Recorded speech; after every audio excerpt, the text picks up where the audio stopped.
front of it. Can't be walking around with, yeah. Welcome. I'm sure glad air conditioning went in last year. There's no ifs, ands, or buts about it. Yeah. No. I come down here during the day and I go, wow. Yes, much better, much better. So, anybody get any rain? No, my street was flooded. I didn't get anything in my house, but my street was down. Yeah, and it's the first time. We've been here 34 years. This is the worst one yet. Yes, this is the worst one. But Alan Blair's not with us tonight. He went out of his house in a boat. His comment was, I lost both cars and at least 4 foot of water in his house. I don't know exactly where he lives, and this brings up another thing, is because I looked up where he lives, and it says he lives in our Lakewood Ranch. So if you get on the website and look up your address and your phone number and stuff, and if it's wrong, where's Neil? Your phone number's wrong. Okay. The only reason I know is I tried to call you. You didn't answer. And then you came to the meeting and I said, did you get my message? And you go, no. So obviously it must be. So do us a favor and then flood somebody with the information and, you know, do that. Okay? So we got right info in everything. We got any new people here tonight? That's why I thought you were kind of new. You walked in the door kind of. Tell us about yourself. All good stories, okay? All good stories. I'm on just trying. Are we on? Okay. I'm on just Trump Vidal. More of a traditional either 2D artist, 3D artist with digital media, but have dabbled with 3D things as well, and interested to learn about woodworking for house projects and whatever else. Awesome. Welcome. So you're running CNC? I can try. Oh, okay. Okay. Awesome. Good. You know, this last week has really been kind of quite a week. Like I said, I've been here 34, 35 years. I live on Flippy Creek, across the street. So, but the people that live on the creek, their swimming pool was in water. And 3 or 4 people on our street went underwater. And, you know, I can see the furniture sitting outside and stuff like that. So, I don't know. I just kind of count my blessings and just say thank you. Thank you for, yeah. Thank you for the air conditioning, you know, yeah. Thank you, Lord, yeah. But, yeah, it's been, there's a lot of people got hurt in this rainstorm. There really is a lot of people, so. Okay. New people, tools. All right, so we got some tools. And I'm gonna, here's, since nobody's advising me, thanks, Mike, you know. I'm out here all by myself, you're not doing nothing, okay?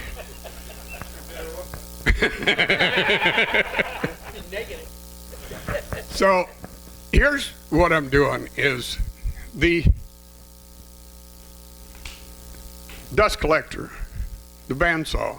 If you look on the market, they're worth, I think the dust collector is worth about $600. It's used. So we cut it in half. Now for anybody in here, I'll cut it in half for one more time. If you're in the club, you're part of the club, you just cut it in half. Because this is donated to the club. So the club members get the benefit, okay? Now I know you all have bigger shops than I do, so you can more than happy to put, you know. So, and that's kind of the way it goes. If you got, there's some real nice stuff in here. There's 2 routers down here.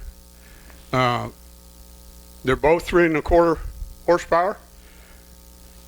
This one has the digital readout, 3 different speeds that you can program on it.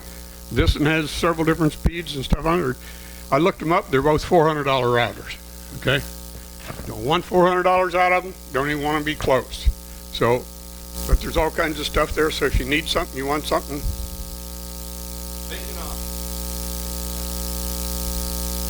make an offer. Because when you look at me and you go, what do you want for it? I go, what do you give me? Because they are donated to us, but we're club members, and I want, we come first, and then I'll sell them on the market as much as I can. The biggest thing is back out the door, so to speak. All right, are we doing 50-50 tonight? Everybody buy a ticket. How many dollars are on the market tonight? $277 costs you $5 to get it. $5 to get in. Okay, $5 to get in. Could, it's kind of like the lotto. If you don't buy a ticket, you don't get to win. I bought a ticket and still didn't win.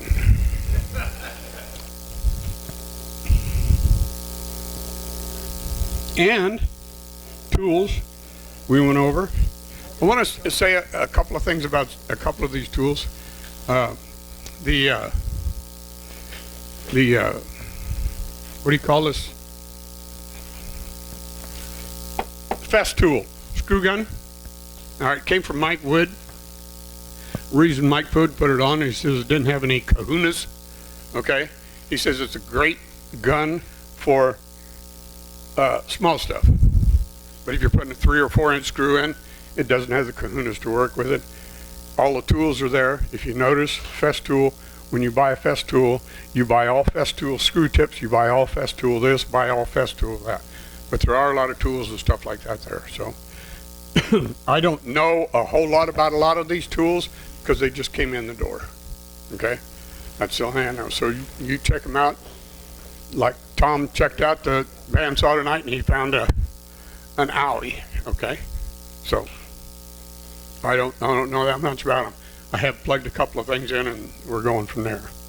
Now we have a tremendous guest speaker tonight. He is from a long ways off. I think he lives down the street. Been with us a long time. He's made his little boxes and done his little stuff here for a long time, and he's really quite an interesting little fellow. So, Terry? Power up, man.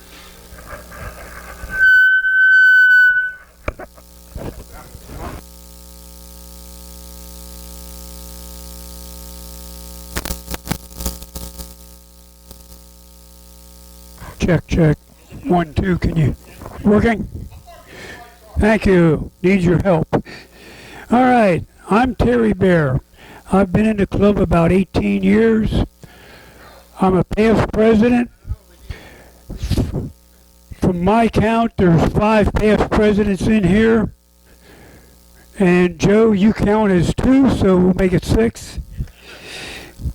But these guys are the ones that had been running the club years and years with all the officers to help them. So, congratulations.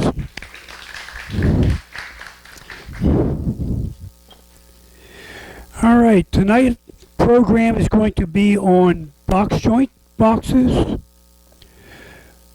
through cut trays, and router made trays.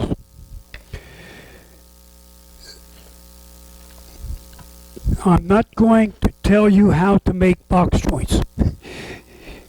You really only have about 2 ways. One is doing them by hand or use a jig. You can make one. I bought mine commercially. So the instructions with your jig will tell you how to use it. Okay, better? Thank you.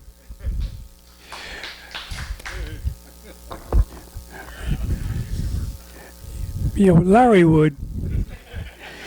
Okay, tools. Like I said, you're going to need some kind of a jig to cut your joints. You're going to want to have a disc and belt sander. Small square. You're going to need some clamps and glue. Okay, wood. Just about any type of wood you like to work with will be fine. You can be pretty thick. I wouldn't go over an inch thick. Doesn't make sense. But you need to dimension your wood thickness, width, length for what you're trying to do. I like oak. I go to Home Depot. They have oak 1/4 inch thick. I think it's 5.5 inch wide and 2 or 3 foot long. The only thing I've got to dimension is the length of my sides. Alright, when I'm making these boxes, after I have my joints cut and my tails are a little proud, before I totally assemble, I clean up all the joints and I lay the pieces flat and sand the inside. Finish sand the inside before you assemble. It's a lot easier than reaching in there with your fingers trying to work sandpaper.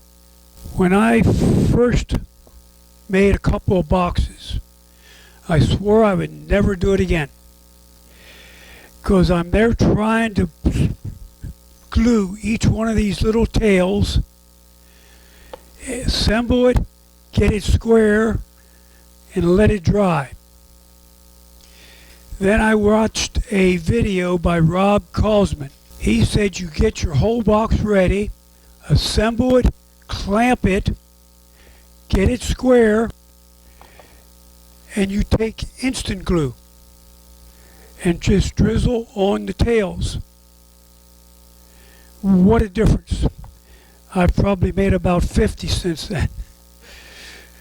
But after your box is assembled, glued, you need to trim the tails. Rob Kaufman uses a small block plane.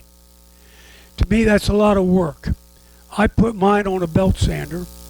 Works great, takes them right down, very little effort. Once everything is sanded, smooth, I like to round my edges a little bit just to break that edge. Then you need to either put it on a base or insert filler piece on the bottom. You can also put a lid on them. This one just lifts off. I have some that are hinged. After that, it's finished. I normally use polyurethane. Polyurethane has a lot more strength on joints than stuff like lacquer or shellac. You could do an oil finish if you like oil. Another good finish you could use that is very strong, durable, very, very water resistant is Gorilla Glue. Yes, you put it on, wipe it with a little rag, do all your sides. Just be careful that you don't move too slowly, that the cloth that you're wiping it on with dries to your fingers. I took some pieces of wood that I finished with Gorilla Glue as a test. Put it in water overnight. No effect whatsoever. So, it's just something to keep in mind on some of your projects. Might work well. It ain't cheap. Gorilla Glue is pretty expensive when you figure out the quantity to what poly might be. Okay, questions on box joints. That's good. I must have done something right. I'll pass it around. Alright, the other two items I have going on is what I call through-cut boxes or trays and router cut trays. We're going to cover the through cuts first. I recommend a scroll saw. As far as a saw, you can use a small hand saw, jigsaw. You could use a bandsaw, but then you would have a joint to close up. Again, type of wood you use is entirely up to you. I get a lot of offcuts, scraps from people, myself, and I'll slice it up, glue them together, and I can get pieces like this. Plain white pine works fine. This is plain white pine sanded. I like to use a contrasting bottom, light color top, dark bottom, or vice versa. Okay, you're going to need some measuring tools. I use this a lot just to check my depth, and it's also a good scale. You'll need a compass and a good straight edge. That works as a straight edge, or you can use a larger one. I already went over the wood. Any type of wood you like to use, fine. The thickness depends on how much sidewall, how high you want your sides. They can be higher. I don't have, well, there's one's a little shorter. First thing I'll do after I've got my wood, I will need a pattern. You could, if you're only doing one piece, do a layout right on your piece of wood. But you'll probably find yourself coming back to make another one. You might as well make a pattern. I like cardboard for my pattern. I find beer cases work the best. It's thin enough to be able to cut and work, and yet it's very stable. And the other advantage is you're sitting down ready to go to work. Oops, need to make a pattern. Wife, I'm going out for beer, I need to make a pattern. Once I have my piece of wood traced out for my pattern, I drill a hole, take my scroll saw, and cut out the interior. At this point, I will go to a oscillating spindle sander. They have all kinds of sizes of drums. And they come, I think, 80 grit to like 240. So I will start with my piece with the 80 just to true everything up and get it where it should be. Then I'll go down to like a 120, 150 and finish off the inside with a 220, 240. After that is done, if you're going to round over the edge before you glue it together, do your round over, because now your bit has enough room to fit in there. You put the bottom on and your router bit may not go down far enough and score your wood. With that, I sand the bottom. This is the piece I'm going to use for my bottom. I will sand it, and then I will glue it fast and clamp it. When I glue, I usually use Type Bond 2. I will put sufficient amount of glue on this bottom piece, or this top piece, just to cover it. I want it to be a thin coat, because when you clamp it down on here, you can get squeeze out. Once I have my glue on there, I take my finger and go around the edge to clean off the glue close to that lip. Then I can mount that on there, clamp it, let it dry. When I make pieces like any of these, excuse me, I will usually make 10 to 20 at a time. The reason for that is, when I tool up to do one operation, it doesn't take a whole lot more time to do a bunch more pieces. Same way with the sanding and everything. After my glue is dried, I will take my compass and I will guide it around the edge.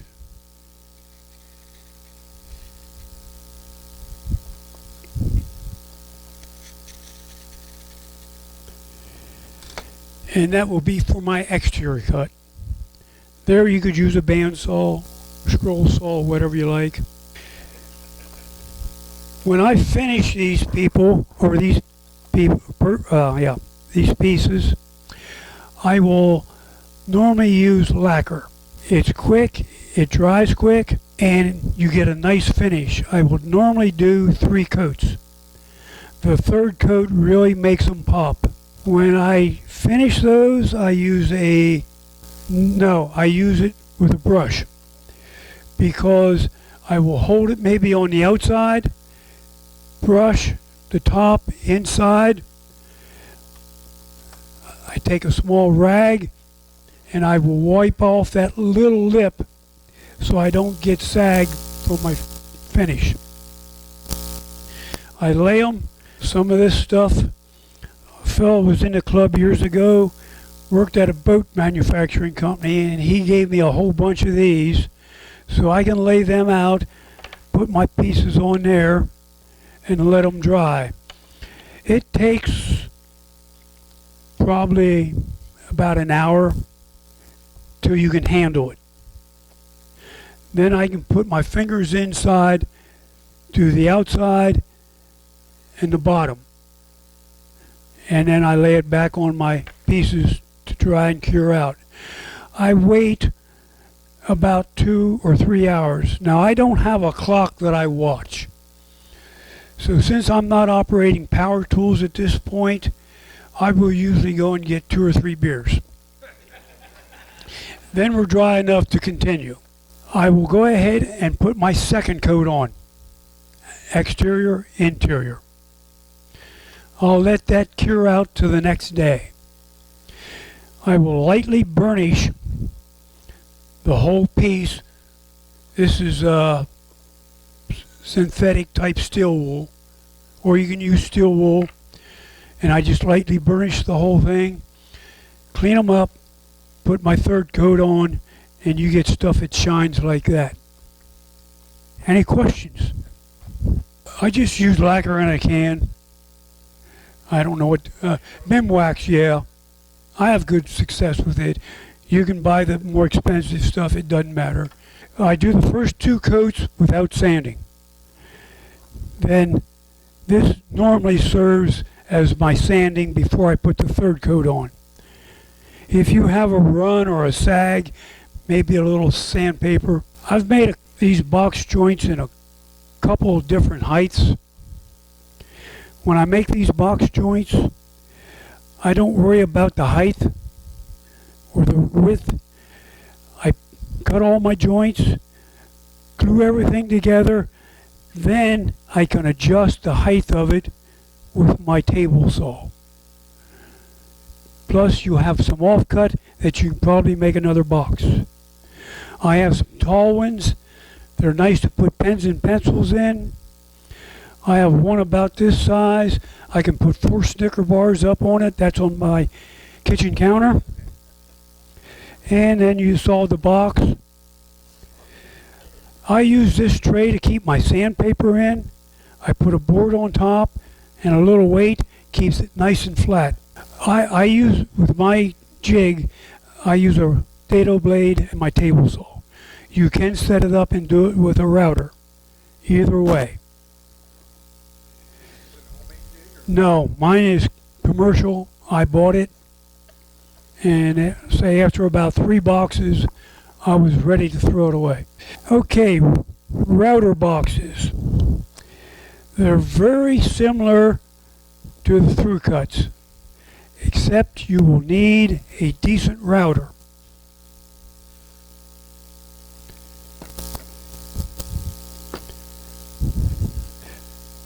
This is not the all highest power router, but it's plenty good enough to do any of these. And I like it because it has a soft start. You put your router bit in and you set it up for the depth you want. The main thing you've got to be careful is there's a bearing on here, and it must ride on the inside of your pattern. If it's above that pattern, it's going to go all over the place and ruin your pattern. And I talk from experience. After that, you can go down as deep as you need. Some woods, something like this, very deep, you'll need a bit extender. And believe me, it changes the sound of the router. I use a 1 1/4 inch round for stuff like this. I use a 3/4 inch round for boxes like these, or trays. You need to be careful not all router bases will allow the 1¼ bit to go through. If I'm doing a large piece, I take my base off completely and I made a extended base so that it can go all over everything.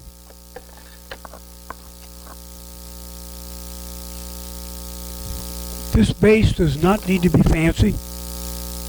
3/4 ply, stable. Oh yeah, and it has to be a plunge router. You also need some type of a pattern. This was a commercial bought pattern. I think I bought maybe 2 of them. Since then I've been making my own, and when I make my patterns I design them so that my sanding disc will work on some of them for the through boxes. For these I use a Dremel tool and a sander like that. They come in 120 and 220 grit. You can use the Genevieve, little blow up bladder, and the pads, they work great. Yeah, they're flat.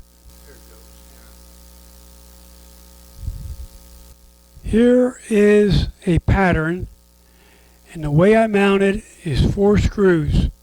I will clamp that on my little workbench, good and solid, and then I can proceed to cut out my inner part of the box. If you're going to round over your edges on these router bit boxes or trays, you're probably not going to be able to route the interior. You're probably going to have to sand that. So I have just little hand sanders.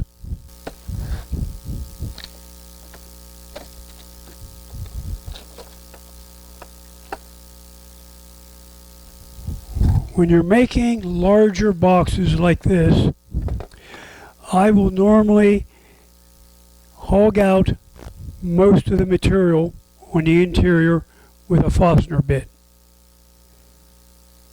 You need to be careful you don't go too deep. But that saves a lot of wear and tear on your expensive router bits. These are called bowl bits. I think I told you any type of wood you prefer, like, that's fine. When you mount your pattern on your piece of wood, mark the pattern, mark the wood. That is a reference point. You take this off, you know exactly where it goes back to. If not, you're trying to try this way, try that way, and you're never sure if you've got it right. You want to be careful you don't try to route out more wood than your router or you can handle. So you're going to take a little bit, go down, take a little more, down, take a little more. When I do these smaller pieces like this, I use 3/4 inch thick for my pattern. And that is so my router fits everything that I need to do. Otherwise, I would not get down deep enough to miss my pattern with the bearing. This is one that I have already routed, but I did not do the exterior. After I have my interiors cut, I take it off. Same method for my exterior to cut around. And then I just use my saw, cut that out, and sand everything. I usually use a disc sander initially to true up my sides, my radiuses. One thing I've found, when you use a disc sander, you get a lot of swirl marks from the disc that goes around. I will take the largest drum I have for my oscillating sander in about 150 grit, and I will very gently just go around, and it takes that swirl marks right out. Then you can finish sand with your 220 grit. After that, the finishing, same as we did for the through cuts. This was some scrap wood that I'd gotten and jointed. If you look at these when you come up, you'll see that a lot of the bottoms have been jointed. This is rosewood. Any questions to this point? It's the darker brownish colored. Well, it foams. I mentioned Rob Kalsman earlier. He has a video out on cutting box joints. He also explains or shows how to make your own router jig to cut box joints. But that looked like a lot of work to me. I'm pretty lazy and I like to make things as quick and easy as possible. Any more questions? Okay, mistakes. I was hogging out my material with the Forstner bit. I don't know what happened, but the stop must have moved on my drill press. And the next thing I thought, that looks like it's going pretty low. Well, I was starting to go through. Well, I just ruined that. Well, got a different piece of contrasting wood, glued it on the bottom, continued as normal. Oh, here it is.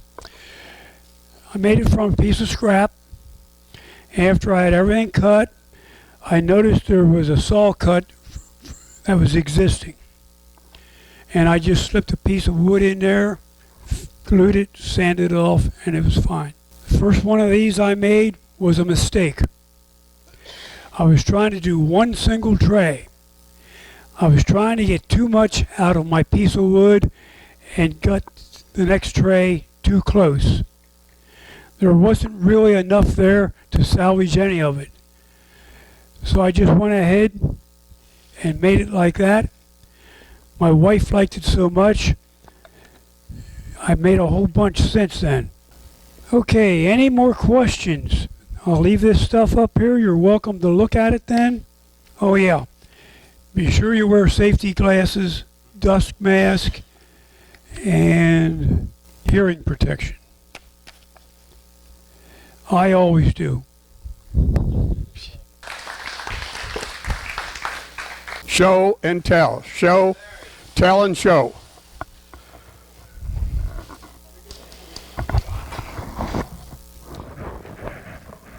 Okay, last month I had a little tee box that was made out of a 2x4 for the 2x4 contest that I put a blowtorch to and tried to burn it. And I said I was going to try to make something out of better wood, so that's what this is.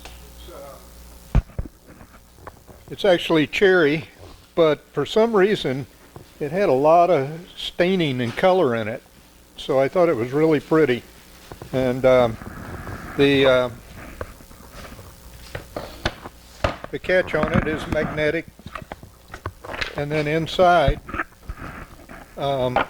it's divided into little compartments, and so I made this out of some bird's eye maple to make it a little cuter.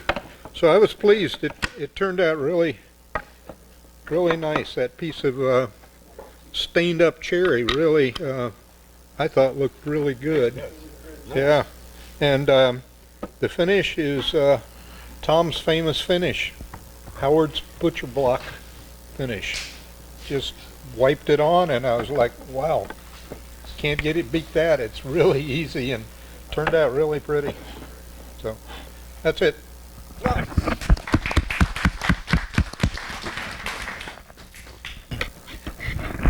All right, well, these are in-grain cutting boards, but they're also V-carve inlaid. And I'll start by telling you, first of all, that all the material that is inlaid is also end grain. So if you do something like this, you don't just have to make a slab for the basic board. You have to make a slab for everything that you use. The Dragon is the one I started with. It took me about 4 months and 9 tries to complete that one. Good grief. But I was learning. I had no idea what I was doing. The geisha, I managed to do in about a week and a half. Woods used, Purple Heart. Let's start on the Dragon. The body is Purple Heart, cherry for the fins, ebony for the Oh my God. claws and teeth, walnut for the ring, and cherry for the border, maple for the block. That's insane. This one is Purple Heart for the body, whinge for the sash, walnut for the fan, holly for the hands, bloodwood for the flowers, for the red flowers, and then Black Linda for the other flowers. That is amazing. I think that's pretty much it. Well, cherry for the border on this one too, and maple, of course. And let me see, what else can I tell you? First of all, they're supposed to be cutting boards, but they're never going to be cut on. That's not going to happen.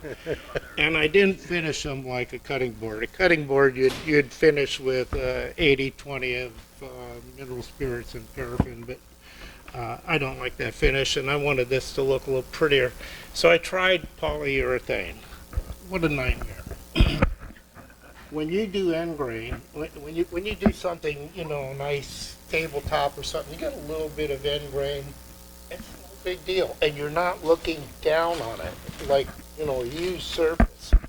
When you have a huge surface like this and do the end grain, it looks like a million straws staring at you. And the more you put on, the more it magnifies. I mean, it just gets horrible.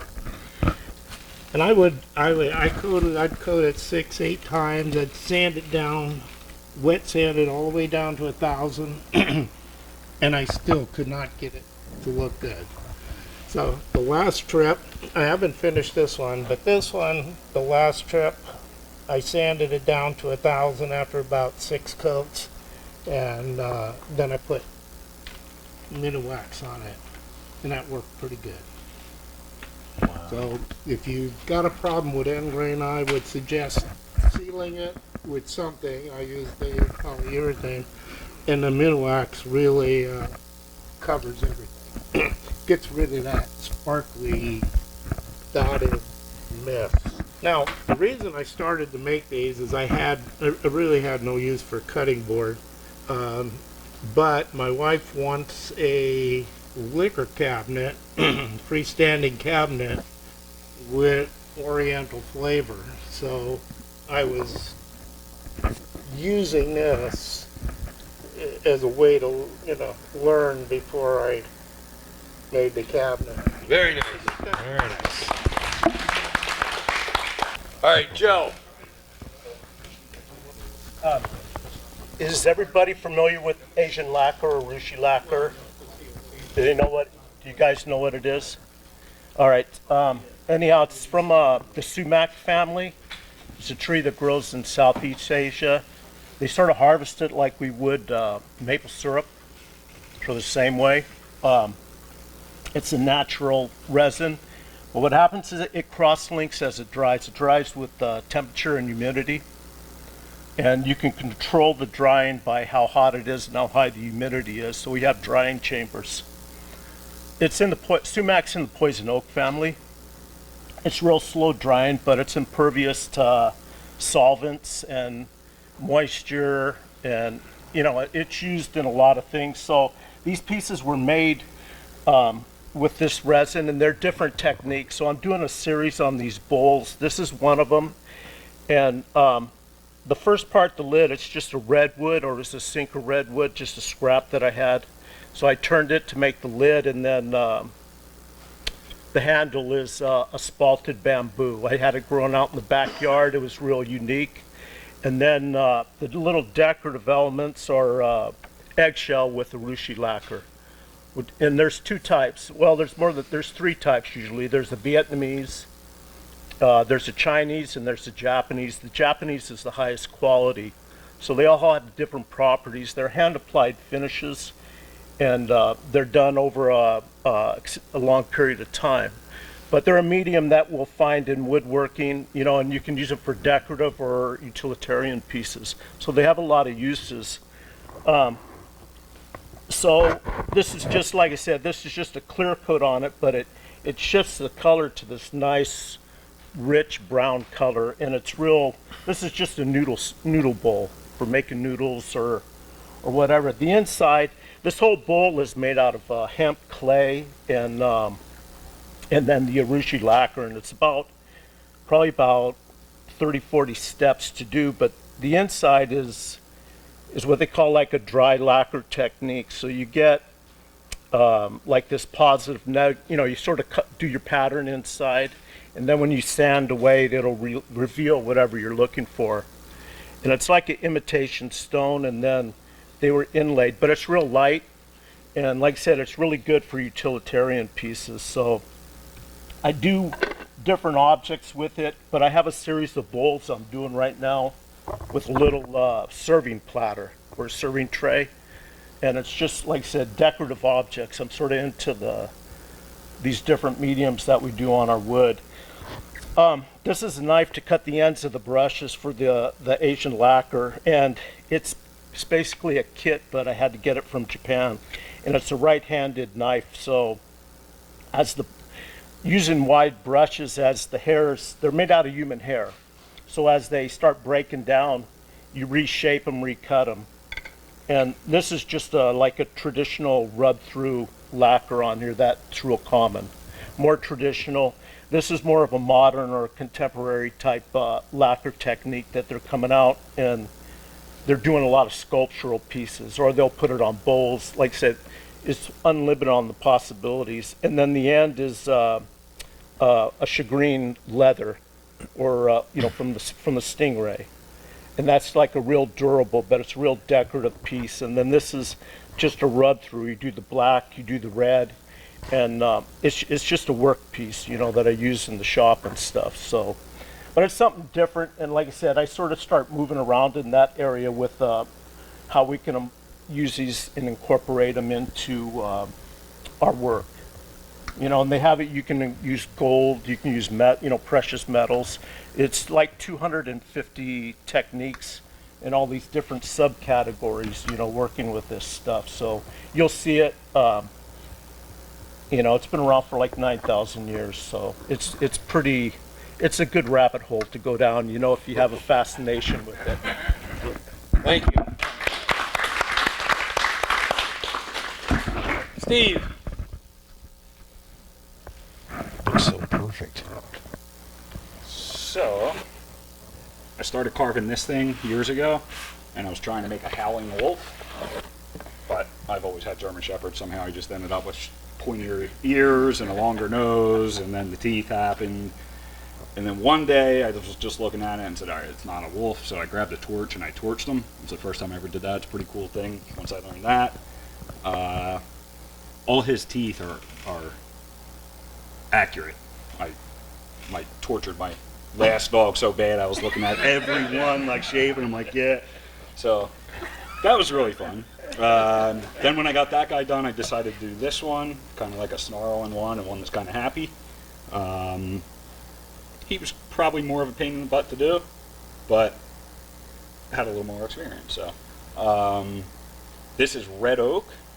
I don't ever suggest carving red oak. It really beats up the tools really bad. So, oh yeah, and on these too, not this one. I think this one. This was the first time I ever used my steel chainsaw with the carving bar attachment. That thing's like turns on a dime. It's like a dime tip. Oh man, really cool. So that's about it. Hey.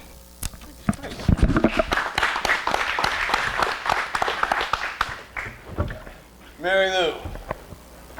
A few years ago, Craig and Bruce and I went to Canada for a week to learn how to make a strip kayak. So we came home and bought Western red cedar and Atlantic white cedar and stripped them all down and made these strips out of them. And right now we have about 400 of them left.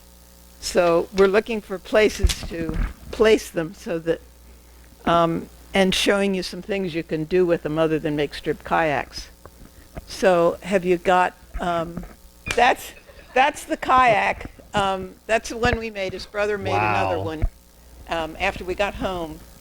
And they were so beautiful that we used them for a while, and then we said, this is dumb, let's hang them on the wall in the living room so they look better. So we moved to Naples a couple years ago and built our own house and made a place in the living room just for the kayak. So that's the finished product for the strip kayak. Okay, go to the next one. Here we are making the kayak. There were forms that were set up a foot apart, and we held this. Put the strip, laid the strips on the forms and attached them with glue and had plastic on the forms, and then we're able to peel them off and put epoxy on the kayak to finish it off. So, all right, go to the next one.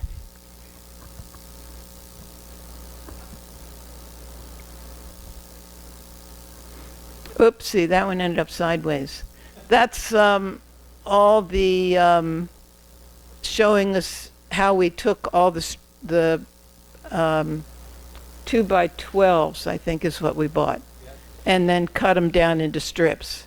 So that was the production of all the strips that we made. And Bandsaw? No, table saw. And then they were all cove and beaded. And the ones that are here are not, some of them got coves and beads and some didn't, depending upon where we were on the stage with them. So that's not how many we had, but that was one of the major productions of the of making the strips. All right, go to the next one. In order to get rid of the strips, after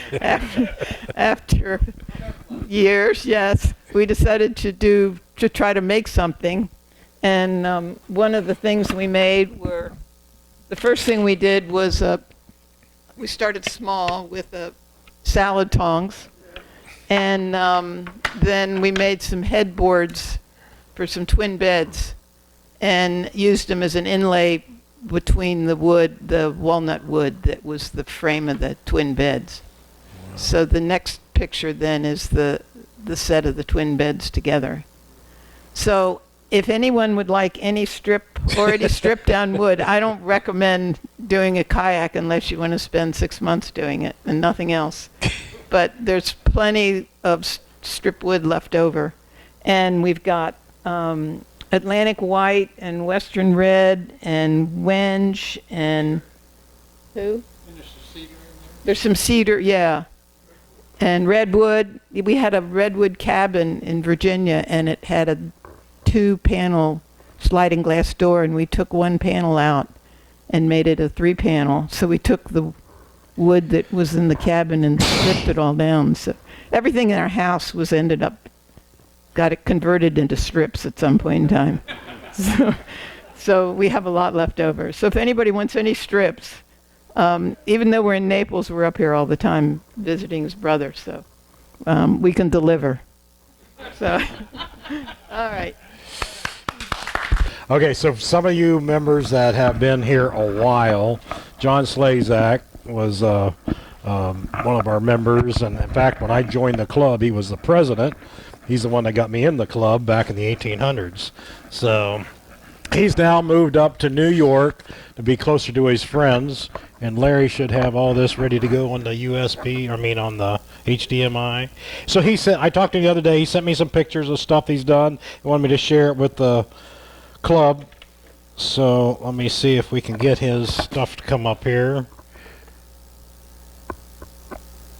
And here we go. All right. So he still does bandsaw boxes. That's what he was known for, doing a lot of bandsaw boxes. As you can see, he's got different sizes all over the place.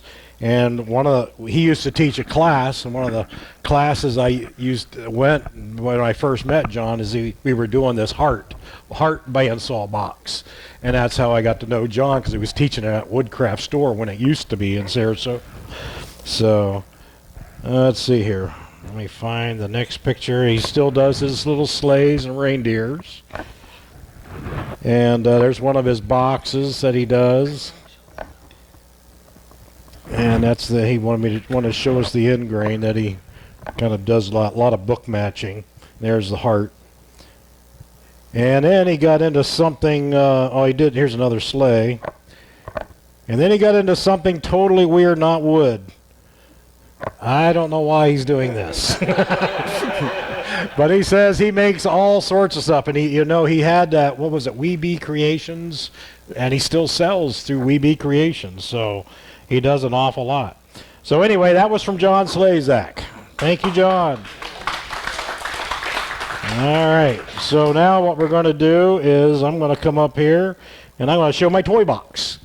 So I was making a toy box for the grandson. He's 2. So, and he has a lot of cars. I think we're up to 3,475.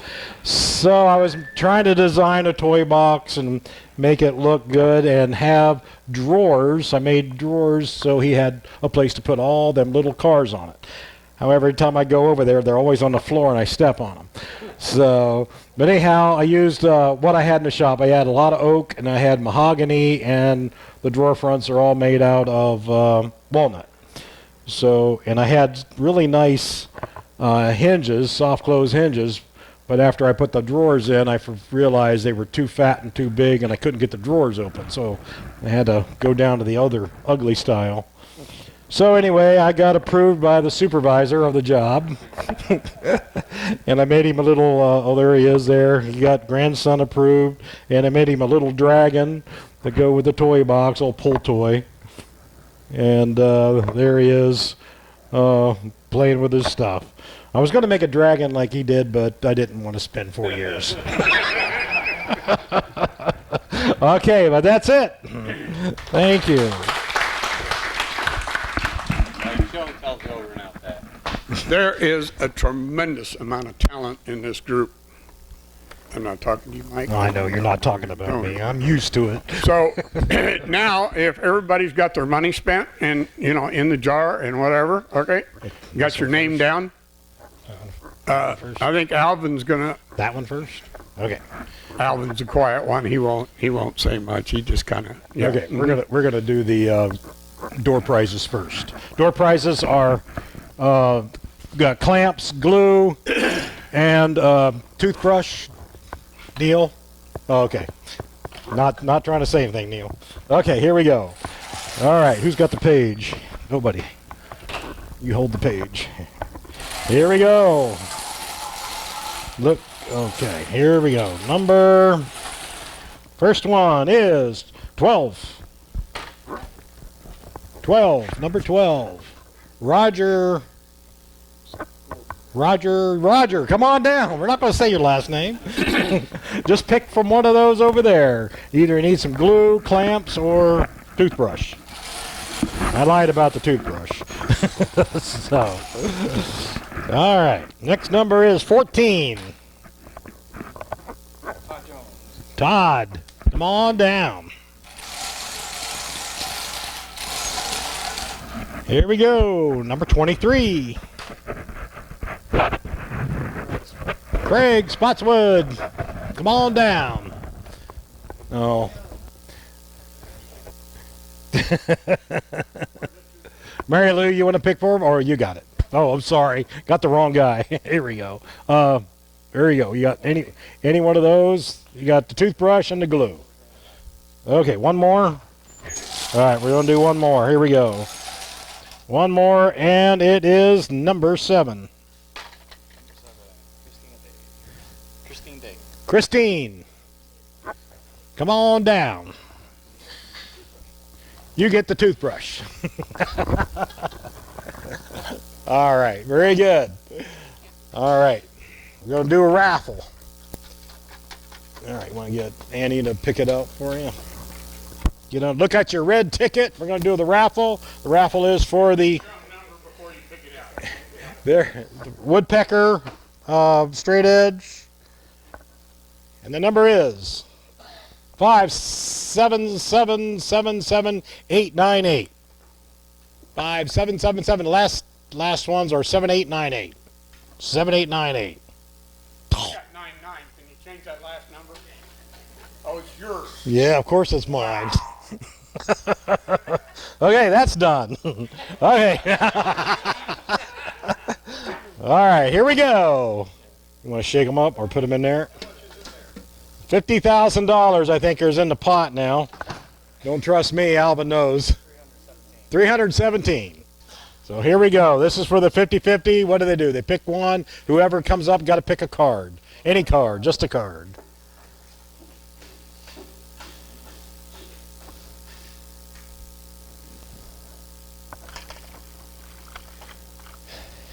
And we have Paul Adamson. Paul Adamson. Not here? You get to come up and pick a card for him. Oh, you get to pick a card. Yeah. He's not here. Here, you better hold on to that. Okay, you get to pick the $50,000 card. Okay. All right. Wait till I give Paul your name. Okay. If you were to pick the very first. Yeah, oh wow. It's always the other one. Oh, that's the way to rub it in. Yeah. Oh, that's Paul.